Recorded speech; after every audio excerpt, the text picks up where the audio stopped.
Hi, everyone, and welcome to the 7th episode of the PrincipalED podcast. As you can see, if you are a watcher as well as a listener, we are coming to you today from yet another location as we wait for our official podcasting studio in the IFES building to open next year. It's going to be so exciting. We're coming to you today from the Senior Middle School Resource Center, and I am delighted to have someone who is an absolute icon here at Branksome Hall with me today, Miss Hayley AvRUSKIN’87. I want to say a little bit about the wonderful Hayley for you all at home to know a little bit more about her. She was the head prefect in her time at Branksome. Hayley's journey at Branksome goes way back to 1987 when she graduated as a prefect. And then she found herself in England playing Ultimate Frisbee and taking a master's of education before coming back home to Branksome to be a teacher. Fast forward 3 decades later, and she has been one of our long-standing school counselors and has co-founded Let's Grow Learning and Living Hub for people with complex disabilities. Hayley is now looking forward to a wonderful new adventure, retirement. She is going to be missed in Branksome's halls so profoundly, as well as outside of them. Hayley shares her life with her fellow Ultimate Frisbee-loving husband, Phil, and their 2 young adult sons, Jake and Harry. And it's fair to say her impact on both the Branksome and broader community has been profound. During the 30 years that she has spent at Branksome, she has shaped the lives of thousands of students, forging meaningful connections with parents, providing steadfast support to colleagues, and creating lasting memories for our alums. And we are so delighted to have her here with us today.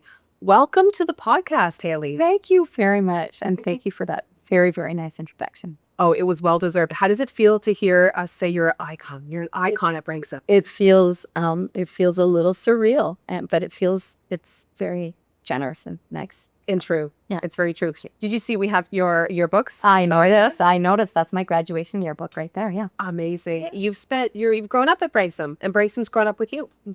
I guess so. Yeah.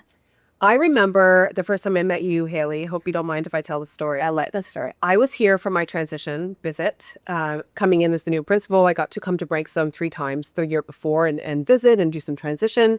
And the first transition visit, I'm nervous coming into a new school.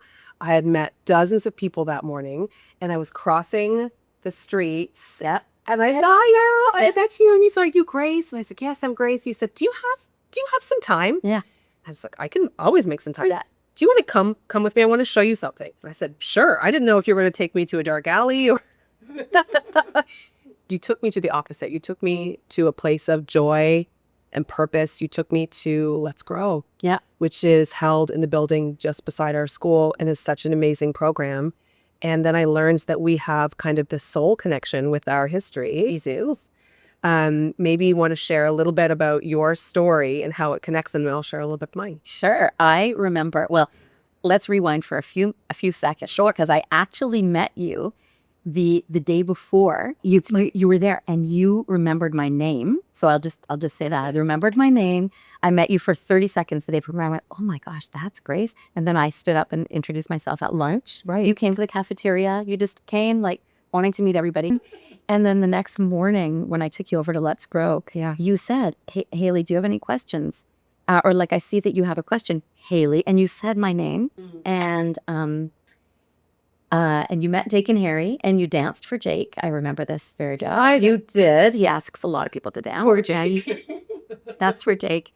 And you met both of them, and that's how we first met. And you said yes. So I'll remember that. It was one of my favorite memories from the transition. And when I met you and I'd been so nervous, I remember thinking, "Oh, this is going to be great." Like, I just had that. I was like, she's going to be a safe person. Everything's going to be great. Branksome's amazing. You made me feel so welcome and so at home. And I was so honored that you would invite me to Let's Grow. And later on in the podcast, we're going to learn more about what that means and why it's so important and why it had such a profound impact on me. And the incredible work that you've done with it.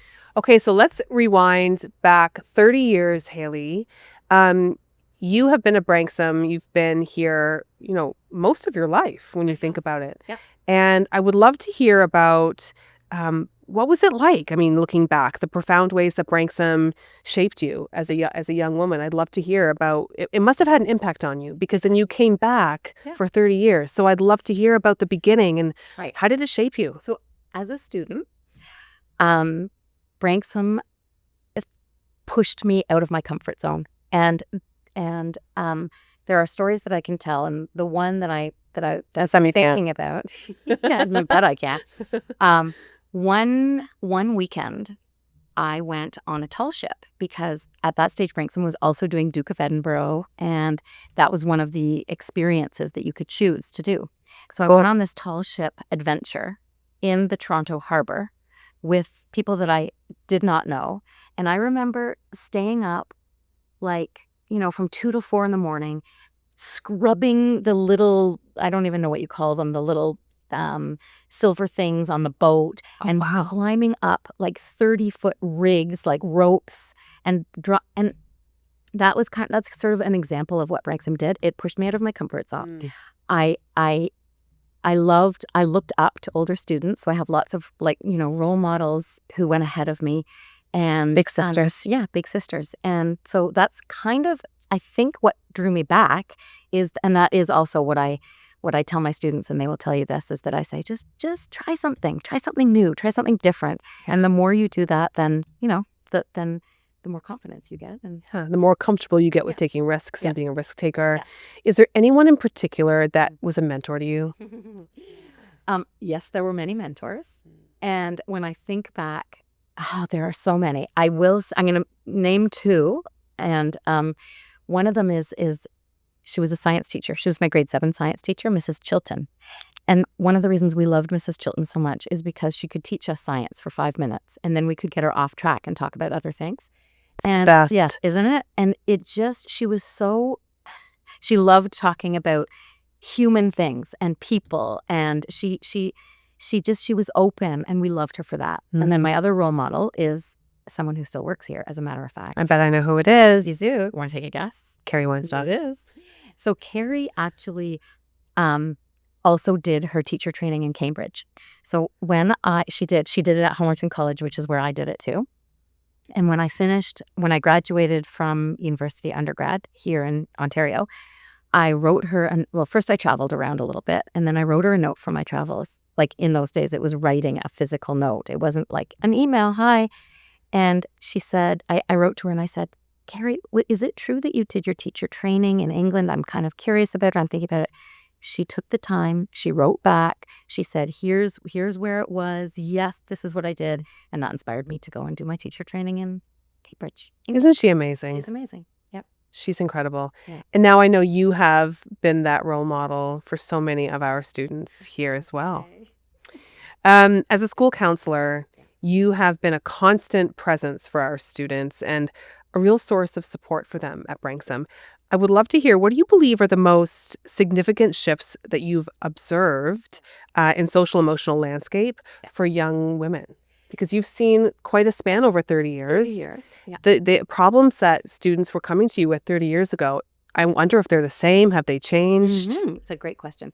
The answer is both. Right. Some of them are the same because students will always have conflicts with their friends and will always have problems that they need to solve, and they need somebody to talk to about those things. Mm-hmm. And I will say, there was a student when I was in the middle school in grade 7 and 8, a grade 8 student came, and she said to me, Miss AvRUSKIN', and she was very upset and, really crying, very upset.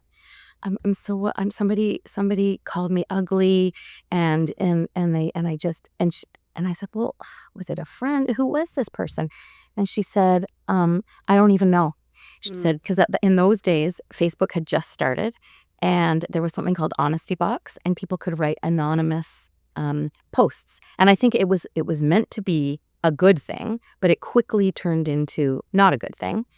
And I think as social media has become more complex and complicated, so have young women's problems and conflicts. And they're very layered and they're very complicated.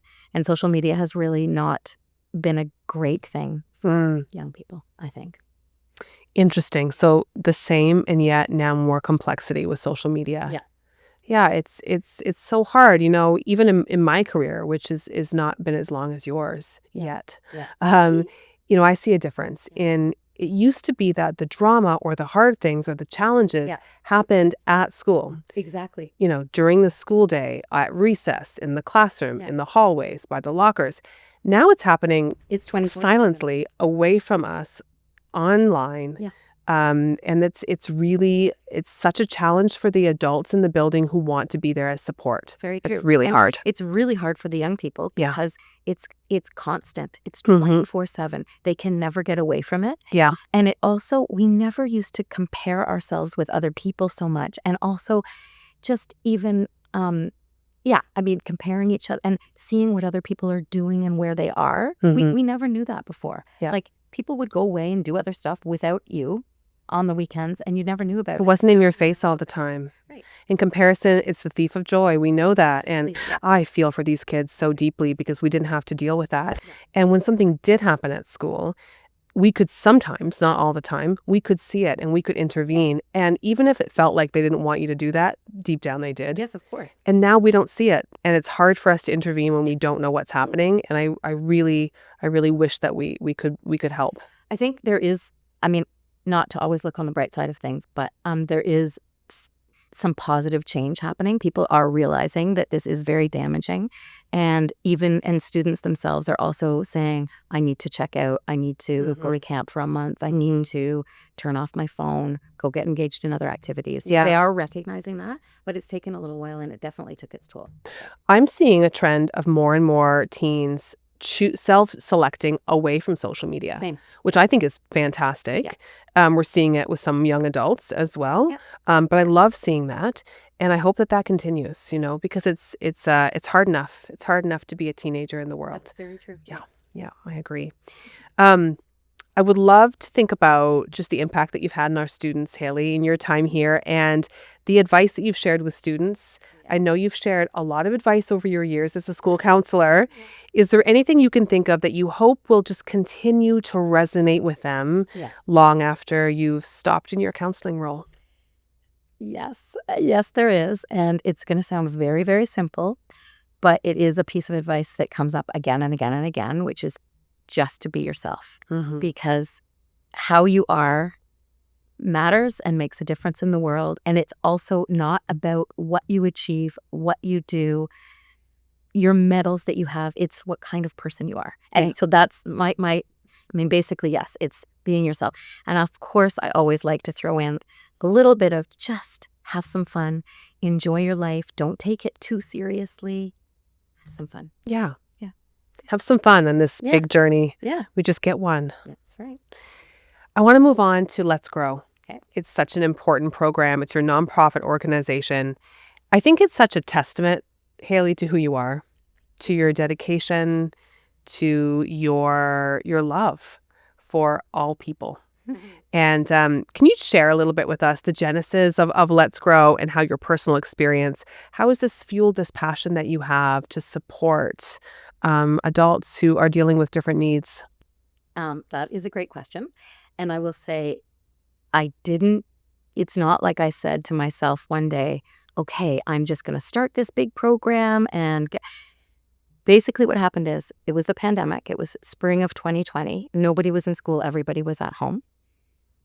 Phil and I were trying to do our full-time jobs and look after Jake and Harry at the same time. That was challenging, very challenging. Can you share with our listeners a little bit about your boy? Oh, sure.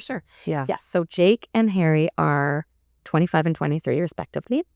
And they have, they are very fun and they have lots of great things about them. And they also have some challenges, which is that Jake has autism and he uses a wheelchair and he is very, very verbal. It's just, he talks about what he wants to talk about. Right. And Harry's nonverbal. He also uses a wheelchair. And so they have, they really rely on us for all their activities of daily living. And they have complex needs. Yeah.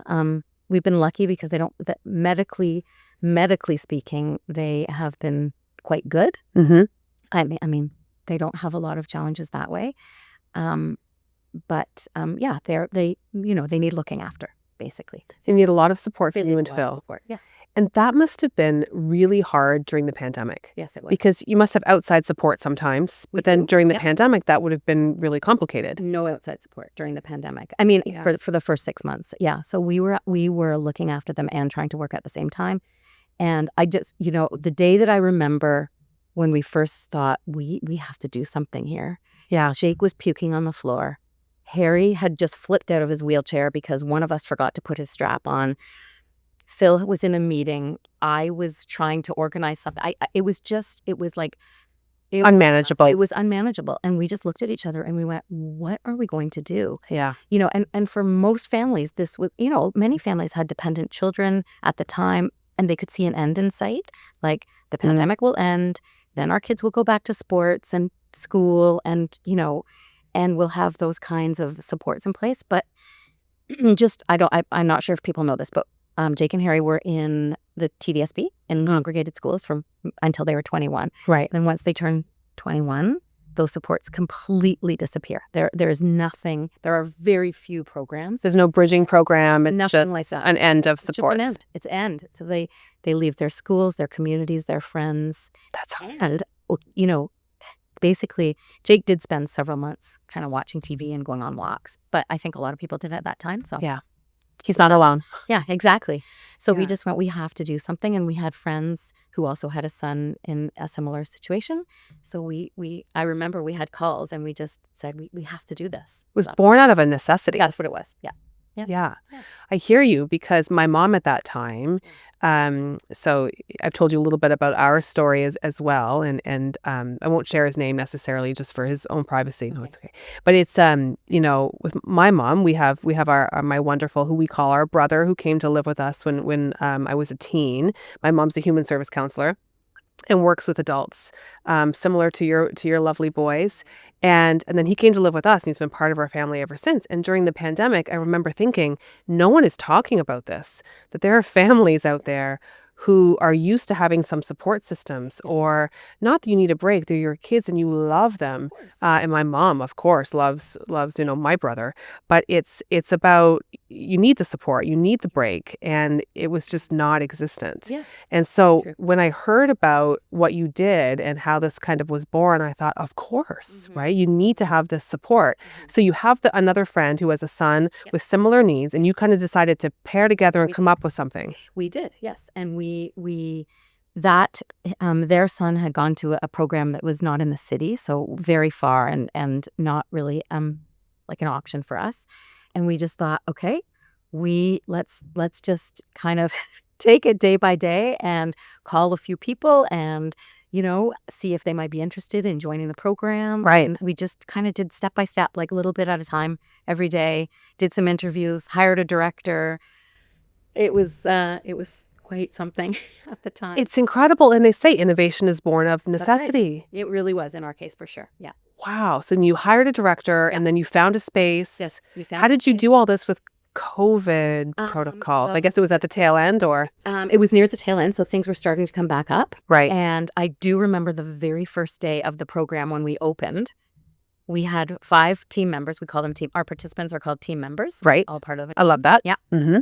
And I remember it's right here. We met in a park. We wanted to do a little test drive, so we met in a park, and we just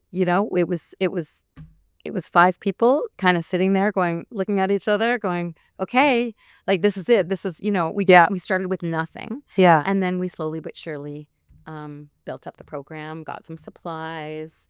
Wow. Yeah. And then more people heard about it and joined. Yeah. Because how many team members do you have now? 10. I was going to say last time I was there, I would say it was about 10. 10. Yeah. Oh, fantastic. Yeah.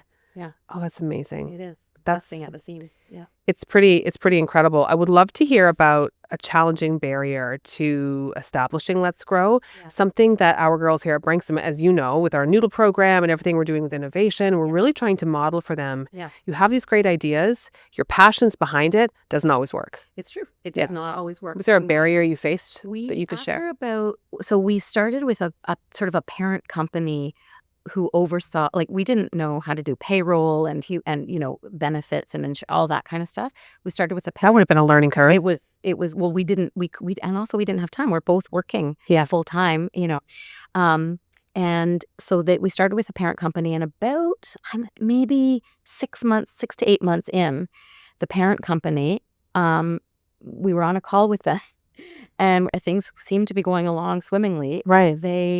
They kind of in the middle just said, "Oh, we're moving in a different direction now. We're not going to support you anymore. You have a few months to kind of, Figure it out. figure it out, to see what you're going to do." And basically they dropped us. Yeah. So that was a huge challenge, and that was very Scary. because we thought, how are we going to do this? Yeah. So anyway, that setback, which is so often the case, kind of forced us to look at what we needed to do next, was to become our own charity. So that's what we did. And that's how you did it. Yeah. Tell us a little bit about what the team members do during the day. Sure. So there's a robust program. Yeah. We have a wonderful executive director who used to be our program director and our program director. Mm-hmm. So they organize outings, they play lots of games, they listen to tons of music, they do things together. Okay. What else do they do? We used to do a bit of cooking. We don't do that so much of that anymore.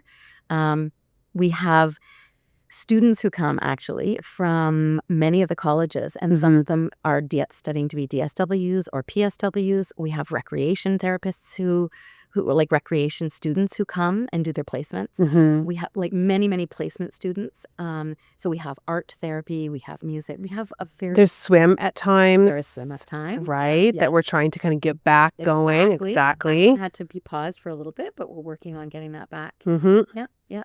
And I know one of the remarkable aspects of Let's Grow is how you have made this incredible connection to Branksome and given our students the opportunity to learn from these amazing team members that you have at Let's Grow. Can you tell us a little bit about that? I think it's so special. Oh my gosh, I will tell you how it first started. I mean, Let's Grow is quite new, but the very first time that some of our Branksome students got kind of a taste of that other world, like a different kind of world, I guess, is back many years ago. And I was a guidance counselor in grade 7 and 8. Mm-hmm. And I had an advisor group.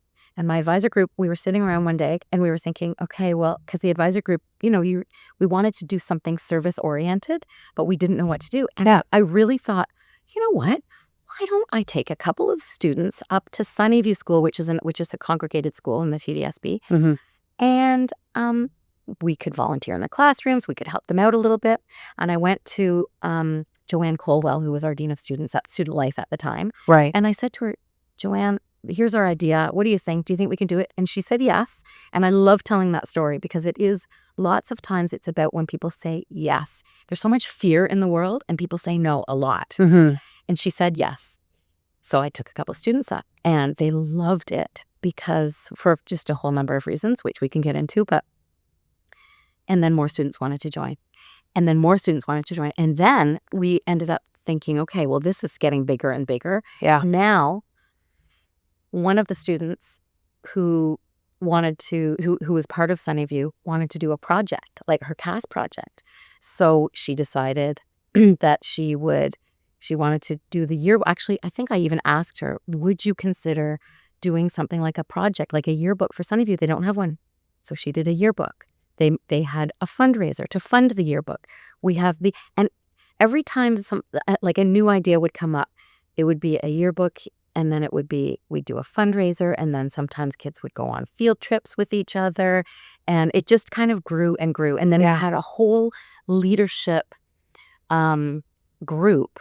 So each year, students at Branksome really wanted to be the club head at Sunnyview, and like the leadership opportunities here were also, born out of that.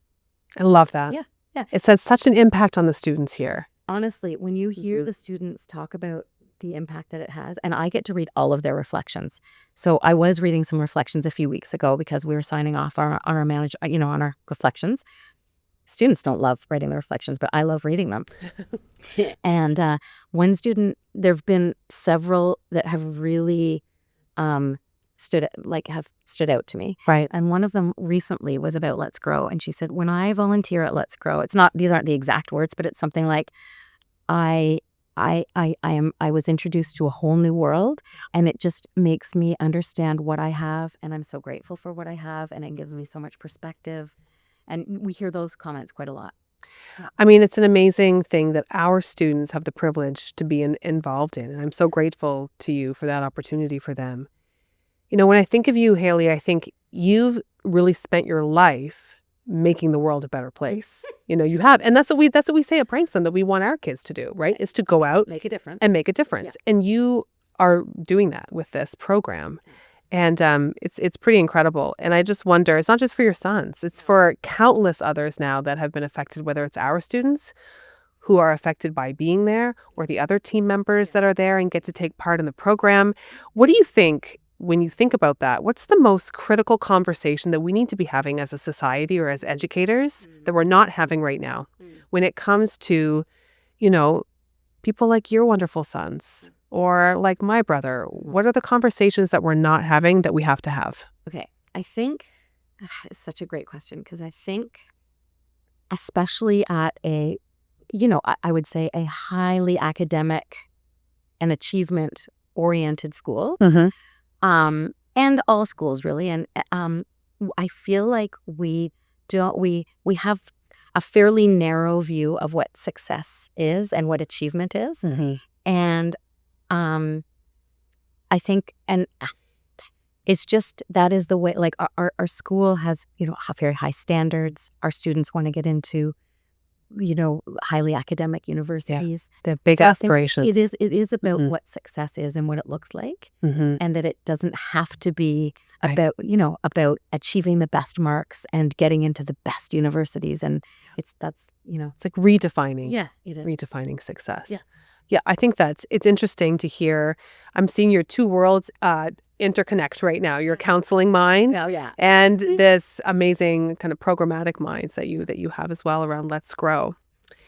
Well, Hayley, as you prepare for this next journey and retirement, when you think about your legacy at Branksome, both as an alum, a student alum, and very soon a teacher alum. A teacher.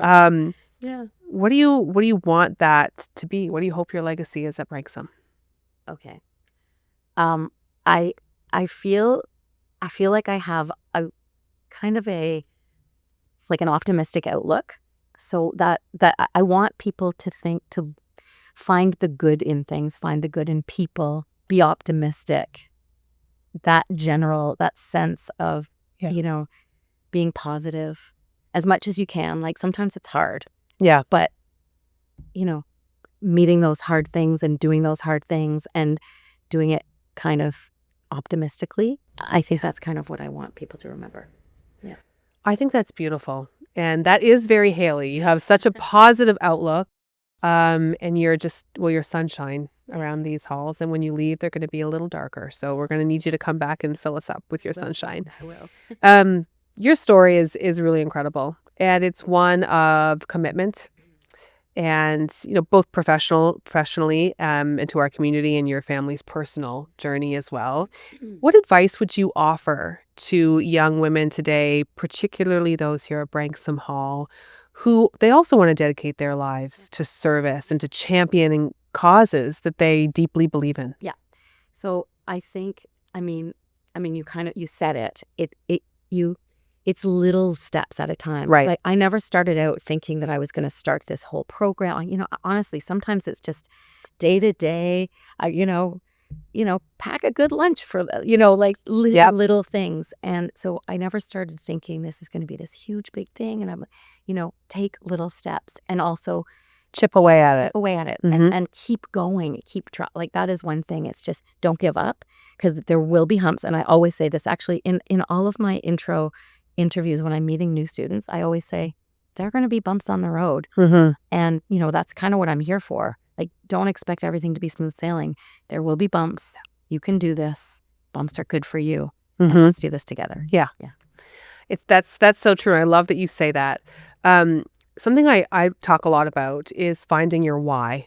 I think it's so easy to get swept up in a current of something you think you should do or you're supposed Yeah. to do, but really anchoring in why. Why is it important to you? Yeah. I would love to hear about what do you think is the importance of finding your why Well, in both career, yeah. but also in your personal passions. I think that's been really significant for you. Yeah.